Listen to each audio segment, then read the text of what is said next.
a entregar la información para poder hacer los análisis.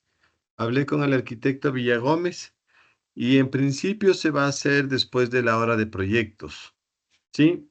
A partir de las 10 de la mañana.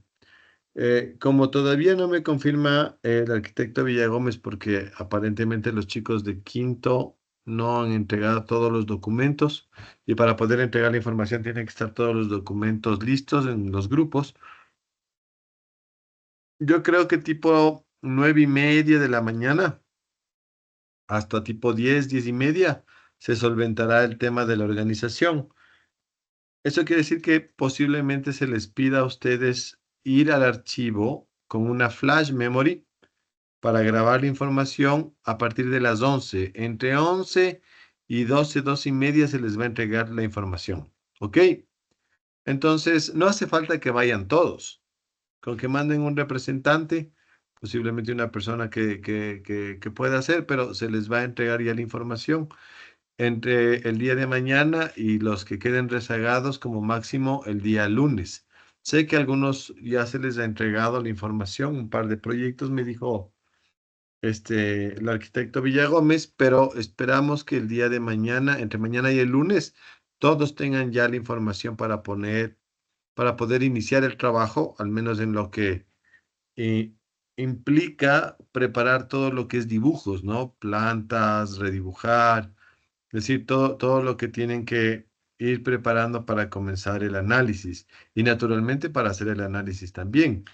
Ya pueden, ustedes conocen el método, tienen el texto, estuvieron en la charla y entonces ya pueden comenzar a realizar los análisis y obviamente ya se pueden comenzar a reunir con tutores, conmigo. Ya veremos si es que se pueden hacer reuniones presenciales más bien para poder generar revisiones de los avances. Eso ya nos pondremos de acuerdo mientras tanto nosotros seguimos bajo el sistema virtual. No sé si tienen dudas, le veo que Rosy está levantando la mano.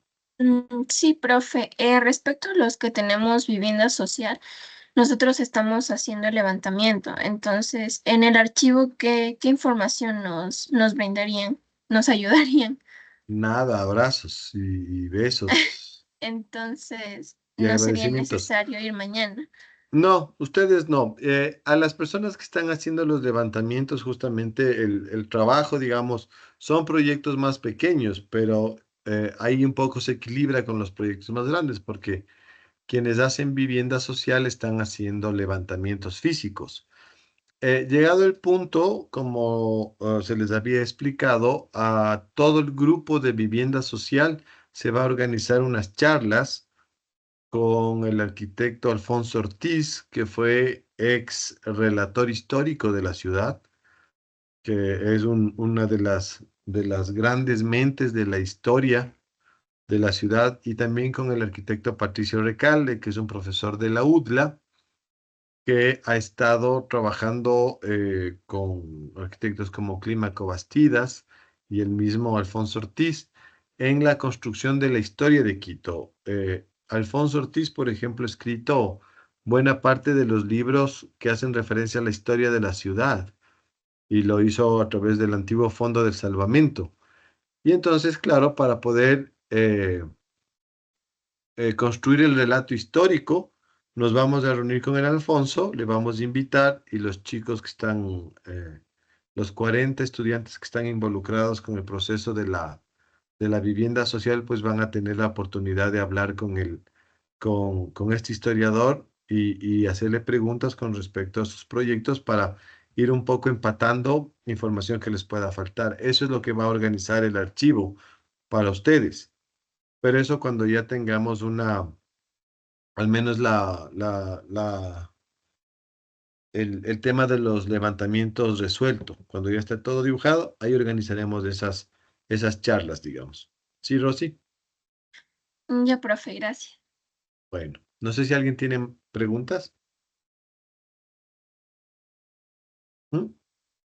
Bueno, de todas formas, yo a través del chat con Nicole les avisaré qué proyectos están listos para entregar y ahí Nicole un poco les comentará a todos ustedes y ahí, como ustedes tienen ya un chat con el resto del equipo y todo, se pondrán de acuerdo, pero de una vez les digo que al menos la FLA es uno de estos aparatitos para poder guardar la información. Si vayan llevando mañana, ¿no? Porque no tenemos otra forma de entregarles la información. Bueno, chévere. A ver, ¿quién me hace acuerdo dónde nos quedamos en la clase pasada? ¿Qué es lo que vimos?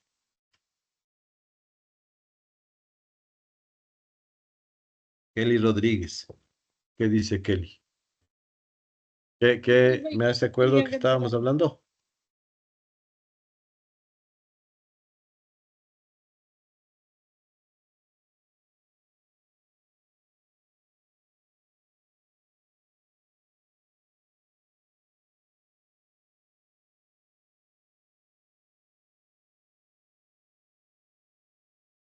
Aaron Cruz. ¿Qué dices? Terminamos de ver en Adobe Plus, la Ah, crisis de la terminamos cultura. de ver Adolf Loss, nada más, no avanzamos Sí, nada nada más. más, nos quedamos hasta la casa triste. Bueno, gracias, Aaron. Entonces, el día de hoy quiero empezar con un tema nuevo. Les voy a compartir para avanzar.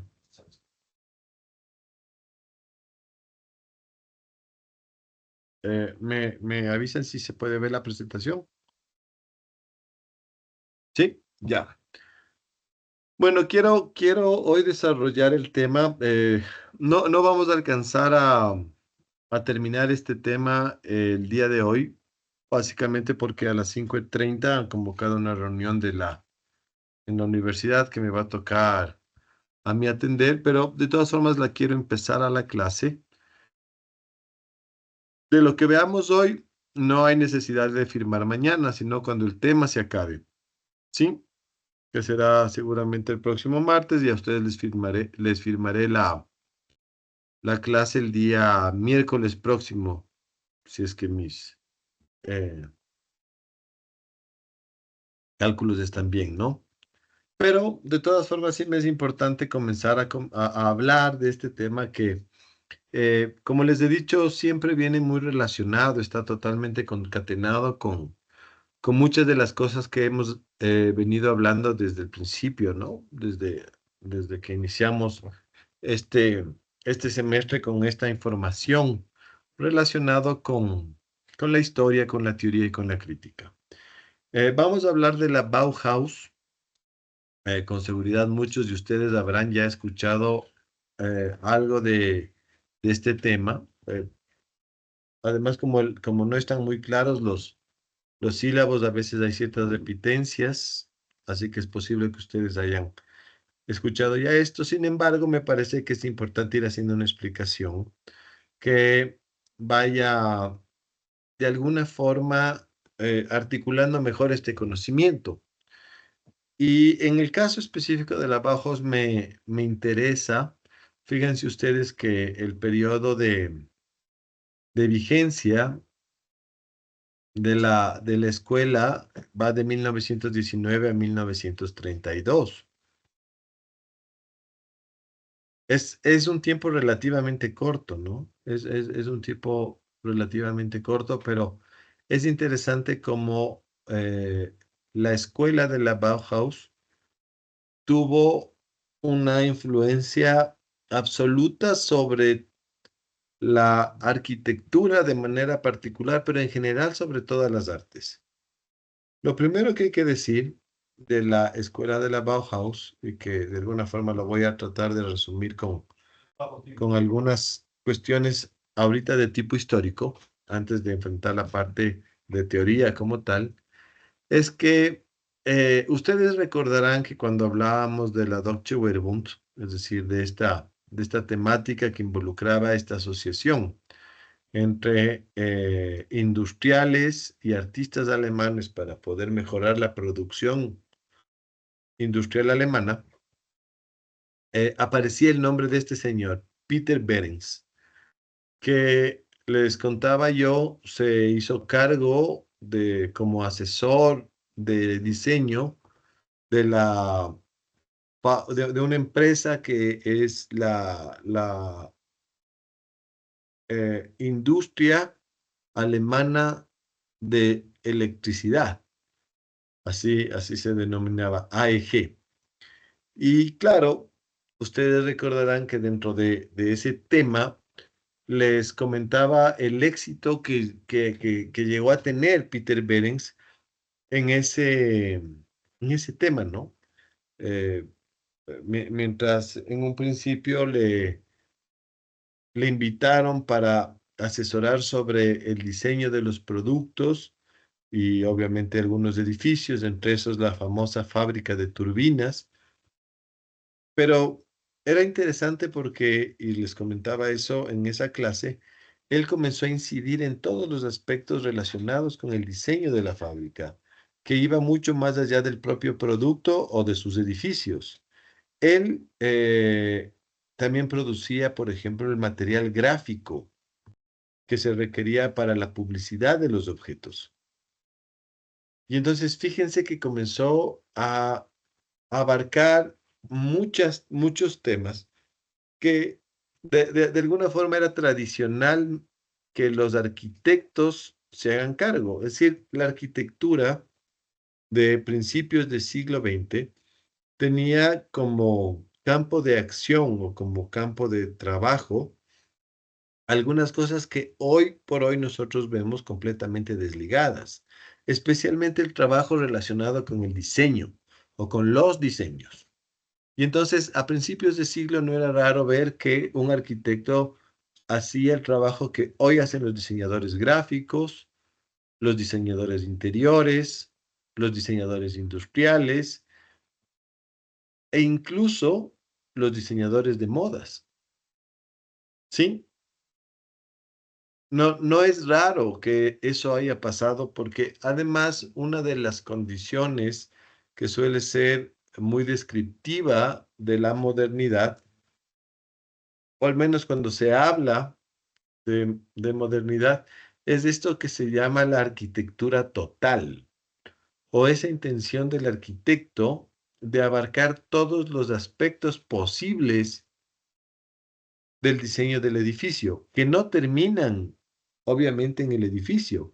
Ya lo vimos con Charles René Mackintosh, por ejemplo, o con Víctor Horta, o con Antoni Gaudí, pero también con arquitectos como Frank Lloyd Wright, por ejemplo, que llegaban a tal nivel de definición del diseño que hacían el edificio, diseñaban los muebles, diseñaban las alfombras, diseñaban las cortinas, los vitrales. Hay casos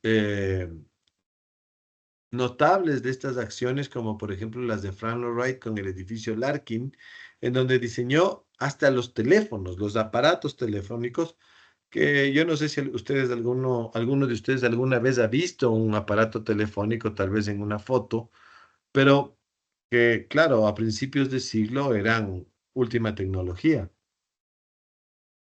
Hay arquitectos como Le Corbusier, por ejemplo, que diseñó botes, diseñó autos.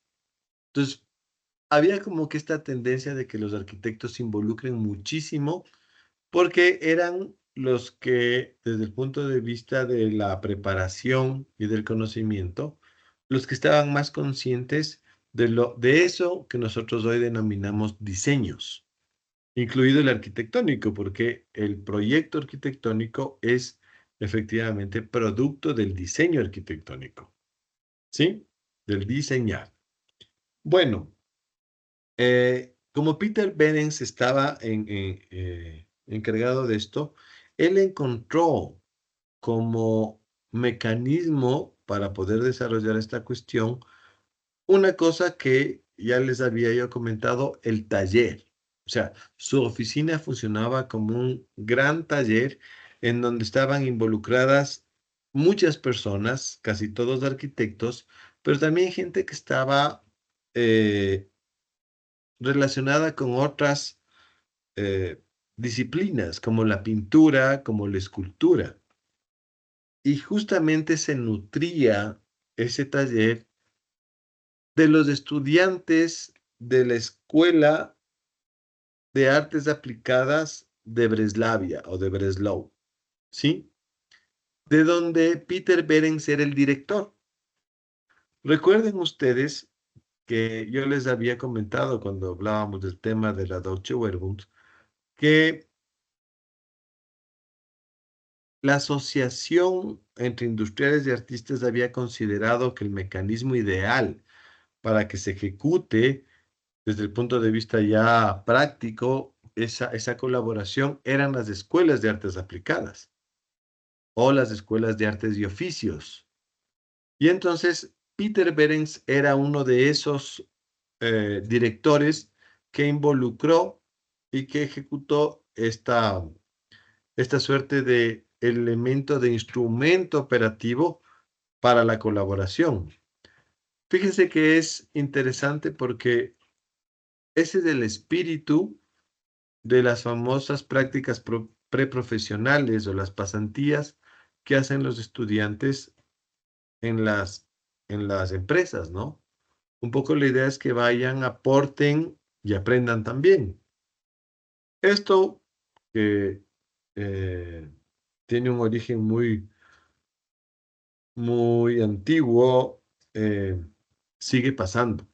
Pero bueno, así quería empezar yo el asunto. ¿Y por qué empiezo por ahí? Porque en el transcurso del desarrollo del trabajo de Peter Behrens, surge en la ciudad de Weimar, que es la capital del estado de Sajonia, la necesidad de generar ese mismo cambio que se había dado con la escuela de Breslau. Y entonces le piden a Peter Behrens que recomiende a una persona para que, de la misma forma que estaba haciendo él, pueda nombrar un nuevo director en la Escuela de Artes y Oficios de Weimar. Y ustedes recordarán que el colaborador más cercano de Peter Behrens era justamente Walter Gropius, el arquitecto aquel que diseñó la fábrica Fagus y a quien le encargaron el desarrollo de las fábricas modelo o esos prototipos de fábricas que se suponía deberían repetirse en el territorio alemán. Claro, siendo de la confianza de Behrens y además habiendo tenido el éxito que tuvo con el tema de las fábricas modelo, no fue problema ubicarle a Walter Gropius en la escuela de Weimar, a pesar de que en esa escuela estaba este señor, Henry van de Velde, un arquitecto también que de origen belga, o de lo que sería hoy Bélgica, eh, que trabajaba con cierto éxito en la zona de Weimar. Weimar, para que ustedes sepan, es una de esas ciudades en Alemania que tiene una tradición cultural importante. Es una ciudad rica, con una industria más o menos bien constituida, bien emplazada, pero con una tradición eh, más antigua todavía relacionada con diferentes actividades económicas, lo que le hacía un sitio ciertamente interesante para poder desarrollar una escuela de artes y oficios de la manera que el Estado alemán estaba pensando. El asunto es que las escuelas o muchas de estas escuelas estaban financiadas o cofinanciadas por gente de dinero, digamos, de las respectivas ciudades, ¿no?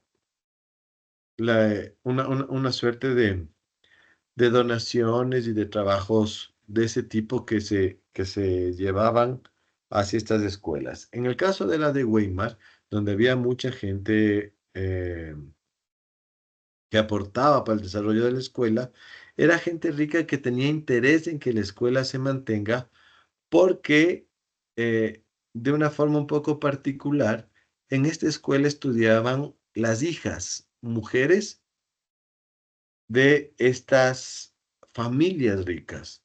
Ustedes imaginarán que a principios del siglo XX y a finales del XIX, principios del XX, lastimosamente las mujeres estaban, por un machismo estructural en la sociedad mundial, no es específicamente un problema alemán. Las mujeres estaban muy rezagadas, ¿no? Tenían muy pocas oportunidades, más allá de ser madres o ser monjas, con suerte. Pero en Weimar, las mujeres tenían la opción de, en las escuelas de artes y oficios, eh, capacitarse en programas artísticos, pintura, escultura por sobre todo. Y entonces, claro, se recibía y había una fuerte injerencia de las aristocracias sobre el sistema de formación de la Escuela de Artes y Oficios. Y esa es la razón por la que un arquitecto del prestigio de Van de Velde estaba a cargo de esa escuela. Operaba muy parecido a una escuela de bellas artes, ¿no? Bueno, el asunto es que llegado el momento, le sacaron a Van de Velde y lo reemplazaron con Walter Gropius. Este joven arquitecto en ese momento, que ya había demostrado todas sus capacidades para justamente el diseño arquitectónico y sobre todo que estaba muy bien preparado para comprender esa relación necesaria entre diseño, arte, artesanía también si ustedes quieren, y la industria. Eso que ya Peter Behrens había hecho en la AIG. Y entonces, claro, lo que hizo Walter Gropius es, sobre la base de la Escuela de Artes y Oficios de Weimar, proponer la creación de una nueva forma de escuela o de instituto de enseñanza de la arquitectura y el diseño. A tal punto que le rebautizó, le puso este nombre, ¿no? Bauhaus, que es la unión de dos palabras. La una es Baus, que es construir, y Haus, casa. Entonces, es como construir la casa. Así la llamó la escuela, es como una escuela de construcción de la idea de la casa, que es una cosa revolucionaria, ¿no? Definitivamente eh, tiene el interés de generar un programa nuevo, una forma de enseñanza definitivamente eh, más actualizada. Y es así que, por ejemplo, va a traer como principal colaborador a un artista suizo que se llama Johannes, o se llamaba Johannes Itten, y que tenía una formación y una preparación especial en nuevos sistemas pedagógicos o nuevas formas de educación. Como el sistema Montessori, por ejemplo, o el sistema Froebel, que son dos esquemas formativos que los desarrollaron psicólogos en su momento. Tanto María Montessori como Froebel eran psicólogos que estaban experimentando muchísimo en cuáles son los métodos o las formas en las que el ser humano adquiere conocimiento y que son totalmente revolucionarios. Ustedes ven que el sistema Montessori, por ejemplo, sigue muy vigente, ¿no? Es una suerte de vanguardia pedagógica. Y entonces, Walter Gropius creía que lo mejor que podía hacer es producir un cambio en la escuela en función de justamente una nueva fórmula de enseñanza. Por un lado, la inserción de estos sistemas que casualmente el Montessori, por ejemplo, se llama sistema de desarrollo de proyectos. ¿A qué le suena eso? A las escuelas de arquitectura actual, pues. Sistemas de desarrollo de proyectos. Claro, María Montessori proponía que el sistema de proyectos era válido para los niños desde los 3 años, ¿no? Y si ustedes, no sé si habrá alguno de ustedes que se habrá formado en una escuela Montessori, pero las escuelas Montessori que hay en el Ecuador funcionan así. Los chicos, a los chicos se les pide desarrollar un proyecto que sea de su interés y ellos van mediante diferentes herramientas desarrollando ese tema, el proyecto. Lo que hoy nosotros también conocemos como el sistema de problemas. A ustedes se les presenta un problema. Esa es la clase de proyectos de arquitectura, ¿no? Básicamente lo que se les da es un problema que ustedes deben resolver. Todo esto nace a finales del 19 y en el momento en el que Walter Gropius se hace cargo en 1919 de la escuela de Weimar, es introducido en la escuela, ¿sí? Entonces, es un poco como antecedente. Fíjense ustedes en esto, ¿no? Que me gusta mucho. Es el programa fundacional de la Bauhaus en Weimar. El discurso que hizo Walter Gropius cuando se hizo cargo de la escuela. Y fíjense lo que él dice, ¿no? Formemos una nueva corporación de artesanos, pero sin aquella arrogancia que pretendía erigir un muro infranqueable entre artesanos y artistas. Aportemos todos nuestra voluntad, nuestra inventiva, nuestra creatividad en la nueva actividad constructora del futuro, que será todo en una sola forma: arquitectura, escultura y pintura, y que millares de manos de artesanos elevarán hacia el cielo como símbolo cristalino de una nueva fe que está surgiendo. Esto es muy poderoso porque nos, de alguna forma nos muestra cuál era la iniciativa teórica de Walter Gropius cuando se hizo cargo de la escuela de la Bauhaus, ¿no? Primero, una cosa que es muy importante, hay una lucha de clases. Hay que recordar que, al menos en este momento, Walter Gropius es un socialista convencido. Es un tipo que ideológicamente está identificado con la izquierda, ¿no? Con, con con los esquemas de justicia social, con los esquemas relacionados con todas las equidades dentro de la sociedad. Y eso es una cosa que él va a hacer implantar en la Bauhaus desde siempre, ¿no?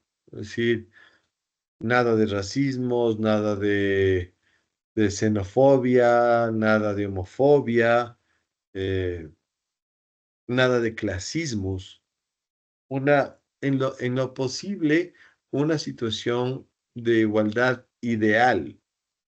Porque obviamente una cosa que le molestaba mucho a Walter Gropius, y fíjense ustedes que hay coincidencias, ¿no? De la misma forma que a Adolf Loos le molestaba esa suerte de abuso que los procesos de generación de arquitectura sometían sobre los artesanos, la famosa esclavitud artesanal de la que hablaba Adolf Loos, ¿no? Porque siempre había una suerte de demarcación, de separación entre el trabajo de un artista y de un artesano, mientras que el artista tenía y gozaba de los favores y del reconocimiento generalizado de una sociedad. Los artesanos eran vistos como trabajadores menores, cuyo trabajo ni de locos podría equipararse al trabajo de un artista. Y entonces fíjense lo que dice Gropius, ¿no? Eh, Formemos una nueva corporación de artesanos sin la arrogancia que pretende erigir el muro infranqueable entre artesanos y artistas. Es decir, de entrada lo que nos está diciendo Gropius, todos somos artesanos. Y esto es una cosa muy, muy potente, porque no les está diciendo a los artesanos que son artistas, que sería lo políticamente más fácil de llevar. Más bien nos está diciendo a quienes hacemos arte que también somos artesanos. Entonces, que usted le rebaje a la calidad de artesano, por ejemplo, un arquitecto, puede llegar a ser problemático, al menos polémico. A un pintor, a un escultor, y a cualquiera de los artistas, decirle que va a ser un artesano, realmente implica eh, algunas cuestiones que podrían haberse entendido de una forma negativa. Y sin embargo, se atrevió. Gropius les propone a los estudiantes, a los artistas, a quienes están estudiando para ser artista, adoptar la humilde operatividad del artesano. Obviamente porque Gropius ve en el trabajo artesanal ciertas cualidades que le están haciendo falta al trabajo de los arquitectos y los artistas. Posiblemente la mística, posiblemente el acercamiento físico y práctico al mundo de la materia, a lo material. eh, Sin lugar a dudas, el trabajo, ¿no? El trabajo a mano, el trabajo de ponerse a hacer cosas. Y entonces es interesante esta primera situación. Y luego dice que propone un poco la construcción de esto que les digo, la famosa obra de arquitectura total, ¿no? Porque dice, esta nueva actividad constructora que será todo en una sola forma. Es decir, arquitectura, escultura y pintura serán parte de lo mismo. Y en esto sí es interesante porque Walter Gropius propone que finalmente todo se organice alrededor de la arquitectura, o esa era su primera idea. ¿Sí? Bueno, y entonces quiero un poco comenzar el desarrollo de este primer diagrama que tiene que ver en cómo funcionó la escuela de la Bauhaus, que como ustedes pueden ver, unifica las tres escuelas en las que normalmente se formaba en esa época. Las escuelas de artes y oficios, la escuela de artes aplicadas y la escuela de bellas artes. Tiene cosas de las tres. Pretende justamente esa unificación curricular, ¿no? Ese funcionamiento a través de esta idea que yo les digo. Es el mismo tipo de profesional el que se hace cargo de cualquier nivel de diseño del objeto. Se podría decir que son profesionales preparados para diseñar desde la cosa hasta el edificio, ¿no? E incluso la ciudad, pasando por por todos los niveles que involucre el diseño. Y eso es una cosa que está muy bueno, ¿no? Y entonces, básicamente lo he dividido un poco para irlo caracterizando.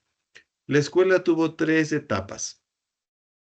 Sí, la primera etapa que tiene que ver con su origen en el año 1919 en la ciudad de Weimar, que ya les había dicho, y que a más de la dirección de Gropius, que prácticamente es una presencia total en en la mayor parte de la historia de la escuela, tiene mucha injerencia quien sería el profesor de los talleres de diseño de los primeros niveles, ¿sí? Que vendría a ser una suerte de director de la carrera, de director académico de la institución, más allá de la presencia de Gropius, que es efectivamente la persona que estaba a cargo. Y en este momento quien lidera es Johannes Itten, que ya les había dicho, este artista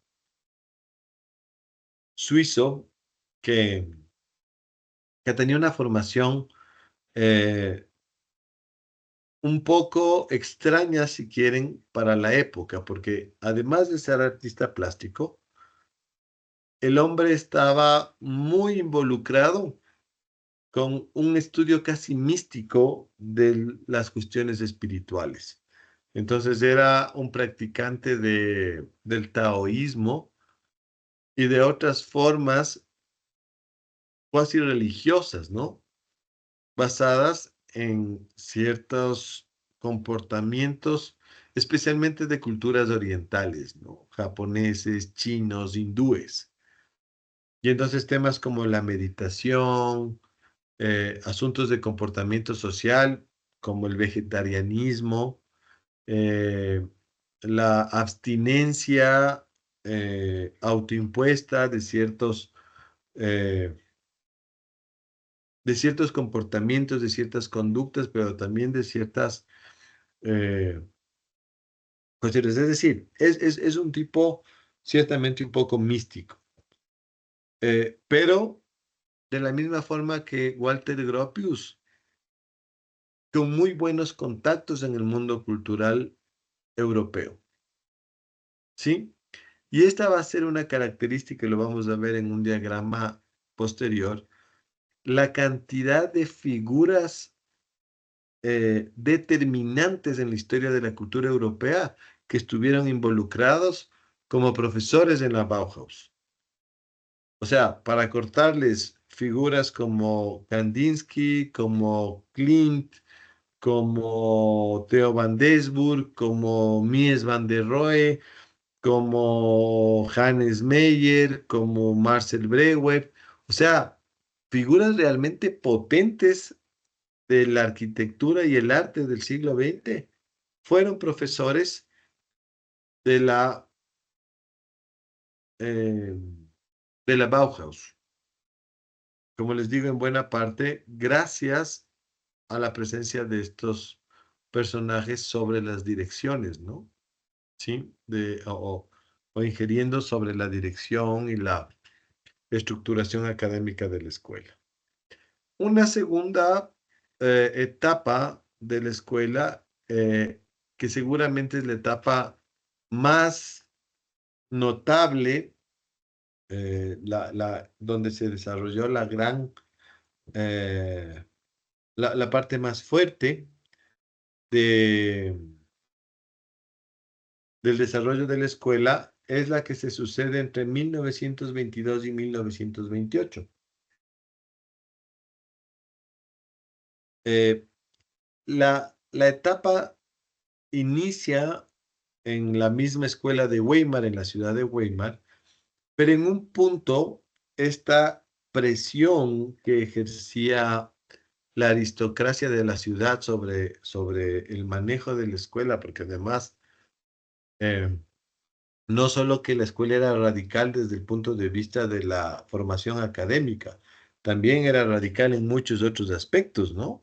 Entre esos, esta suerte de inclinación política, ideológica de sus directivos que inducían a sus estudiantes a adoptar la misma posición.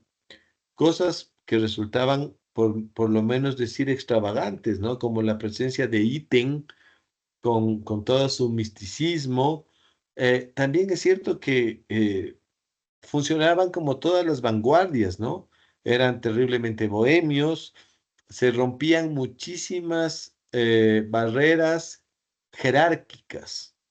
Sí, la relación entre estudiantes, profesores, profesores y estudiantes, digamos que era bastante flexible, ¿no? No era raro que estudiantes y profesores entren en relaciones románticas.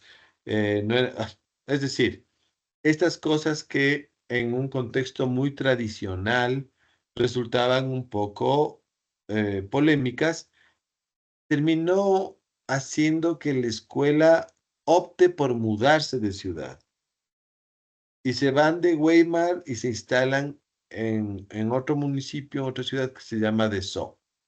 ¿Sí? Este proceso del cambio de Weimar a Dessau también implicó en el año 1922 la separación de Johannes Itten de la escuela.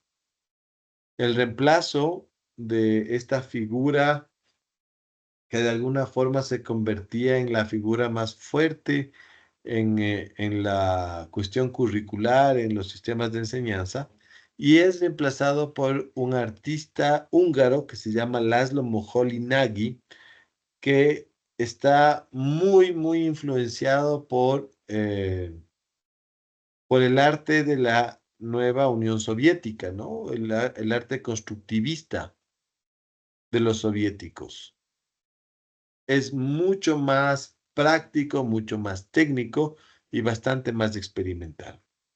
Finalmente, este proceso que termina con la renuncia de Walter Gropius ante todas las presiones, lleva a la tercera y última fase de la escuela, que ya se desarrolla toda en Dessau y que va de 1928 a 1932. En este caso, la figura que comienza a dirigir la escuela es Hannes Meyer, un colaborador de Walter Gropius, con quien Walter Gropius trabajaba, que hizo que la escuela se, se concentre por sobre todas las cosas en temas más sociales.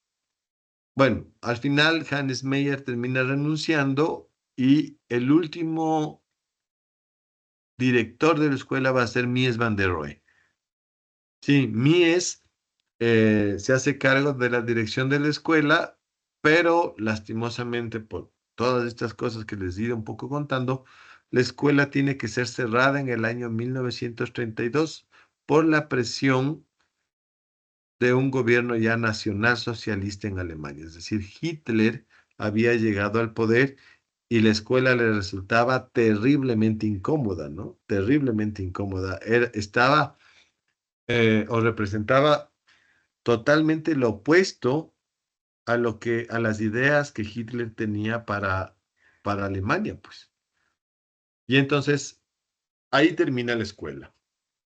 Ahora bien, quiero ir un poco y tengo unos 10 minutos tal vez para desarrollar parte de este diagrama. Y entonces voy a ir un poco explicando cuáles eran las características de cada una de estas fases. Voy a empezar por la primera, la fase dominada por Itten, en donde fíjense ustedes que lo que se propone es esta separación entre, o sea, que quede súper claro lo que son las bellas artes y lo que son las artes aplicadas. Una cosa que ocurría en la escuela de Weimar, como les dije, las escuelas funcionaban varias cosas, ¿no? Pintura, escultura, pero junto con todos los oficios, como el trabajo en piedra, el trabajo textil, el trabajo en metales. Y entonces lo que dice em, la escuela es, a ver, separemos claramente y se produce aquí esa separación. La Escuela de Bellas Artes se va a conformar y va a estar a cargo de otras personas y Gropius va solamente a hacerse cargo de la Escuela de Artes Aplicadas. Pero ¿qué es lo interesante? Dentro de las artes aplicadas, Gropius le mete a la arquitectura. Y además les invita a todos los estudiantes de esta escuela de Weimar a que tomen la decisión. Si quieren seguir artes, bellas artes, vayan a la otra sección de la escuela, a la que está dedicada a las bellas artes. Y si no, ustedes vengan acá.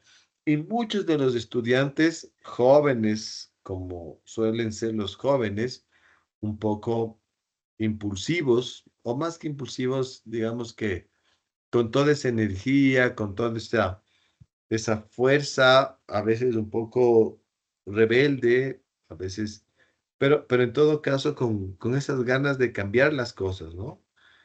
Muchos de estos jóvenes estudiantes deciden apoyarle a Gropius y se comienzan a formar bajo su idea de escuela de artes aplicadas, ¿sí? Eh, Él lo que propone es una escuela que forme específicamente en el área del diseño. Esto es posiblemente la mayor novedad, porque nunca antes se había planteado en el mundo la idea de una escuela de diseño. Una cosa, fíjense ustedes, que nos resulta hoy tan normal, tan natural, pero que en esa época no existía, porque el diseño no existía como profesión. El diseño era una actividad más, casi siempre del arquitecto. Y entonces, en el momento que hay una formación específica en el diseño, también se puede a su vez especificar los diseños. Y entonces la escuela comienza a producir profesionales dedicados, por ejemplo, al diseño de mobiliario. Nace el diseño de mobiliario. Nace el diseño industrial, el diseño de los objetos para ser fabricados por la industria, el diseño de interiores, el diseño de tejidos y tapices, el diseño de metales, el diseño de vidrios, es decir, y uno más de esos es el diseño arquitectónico. Eh, para poder ejecutar estas ideas, ahí ya les había dicho que tenía una, Talarón casi le atacan, ¿no? Le atacaron con amor. Bueno, creo que no todos vieron, pero yo sí vieron. Les decía que para poder desarrollar esta nueva forma, ¿no es cierto?, de profesión, que son los diseños, a más de la inclusión de los sistemas vanguardistas, novedosos de enseñanza, de pedagogía, como el Montessori o el Froebel, eh, se inventan el famoso sistema de talleres. Talleres colaborativos. La idea de aprender haciendo, lo que deja completamente de lado el sistema anterior, que es básicamente un sistema de conocimiento teórico en donde la experimentación se va a ejecutar después de graduados. Acá lo que nos propone Gropius e Itten es, a ver, vamos a aprender esto haciéndolo desde el principio. Y eso solo se puede hacer en talleres. Entonces, mientras están trabajando en la ejecución de diferentes problemas o proyectos, el profesor está ahí permanentemente corrigiendo. Esto que les estoy contando tiene que ver muchísimo con el sistema de formación artesanal. Quienes aprenden haciendo son los artesanos. Y entonces es la inclusión de la visión del artesano en la formación de un profesional. Fíjense qué novedoso el híbrido, ¿no? Una cosa que incluso hoy se va perdiendo lastimosamente, ¿no? Ya nadie aprende haciendo. Nos enseñan construcciones con fotografías, bajándose detalles del internet. Cosas que cuando los pobres arquitectos van por primera vez a la obra, hasta tienen miedo de ensuciarse los zapatos. A mí me ha pasado con muchachos recién graduados, ¿no? Que le huyen al hormigón porque les va a partir las manos, dice.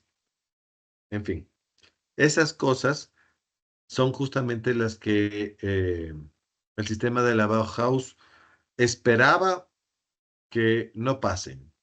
Fíjense que a tal punto es esto que alrededor del año 1921 a Walter Gropius se le ocurre construir una casa modelo y lo hizo con los estudiantes de la escuela,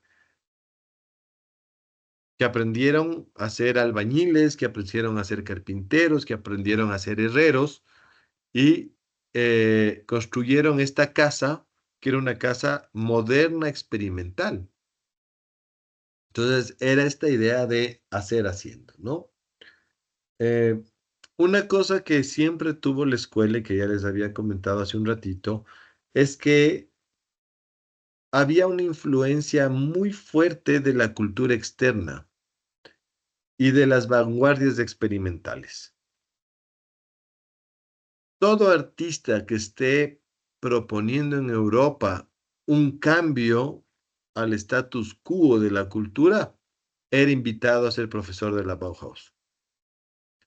Y esa es la razón por la que yo les decía, es impresionante la calidad de los profesores que esta escuela tuvo, ¿no?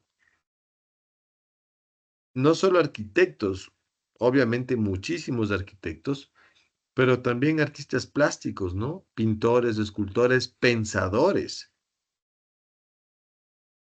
Gente muy, muy, muy potente desde el punto de vista de la formación académica se involucró, porque la escuela nació, de hecho, como una escuela experimental. Era un experimento de Gropius, ¿no? Que fíjense cómo les terminó saliendo el experimento a este señor. Cambió completamente porque la Bauhaus es la base sobre la que está construida todas las escuelas que enseñan diseño o de alguna forma de diseño en el mundo, incluida la nuestra, ¿no? La facultad de la Universidad Central que nace eh, de la conformación a través de una serie de profesores. Obviamente el primer director fue Gilberto Gato Sobral, el arquitecto uruguayo que tenía una formación de talleres, porque la escuela de Montevideo, igual que la de Buenos Aires, fueron las primeras escuelas en Sudamérica que adoptaron el sistema de formación por talleres. Pero junto con ellos también arquitectos que habían venido graduados desde los Estados Unidos, especialmente de la Universidad de Columbia, como Sixto Durán Ballén, como el arquitecto Dávalos, ¿sí? Arquitectos que se juntaron con algunos profesores politécnicos, ustedes deberían saber, pero si no saben, les cuento, la escuela de arquitectura era una carrera más de la escuela de ingeniería civil.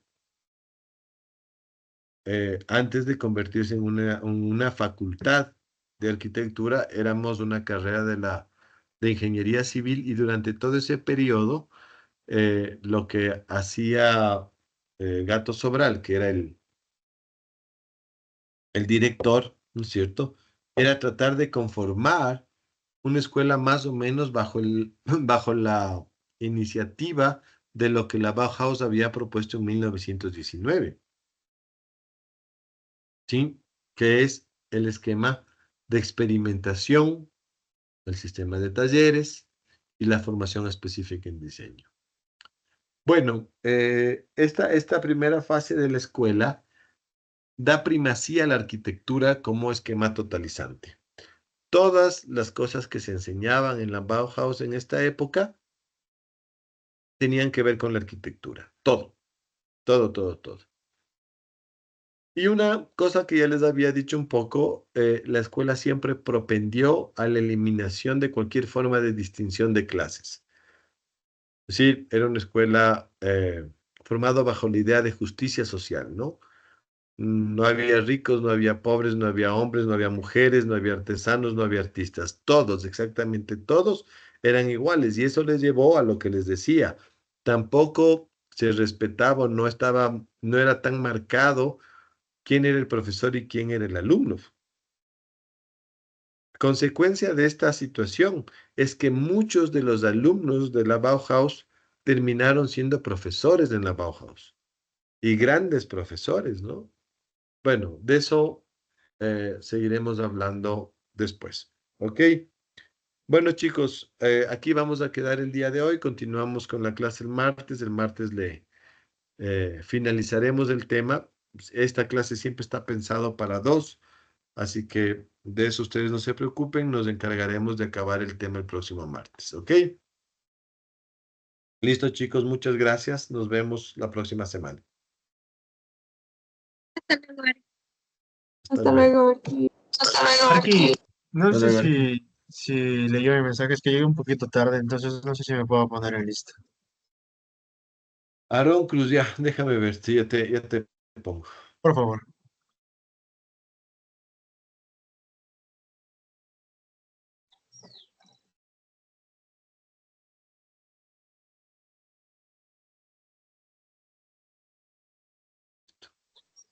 Buenas tardes, Arqui. De igual manera, yo también ingresé un poco tarde a su clase. A ver, Erika Wamangate. Listo. Gracias, Arqui. Gracias, Arqui. Bueno.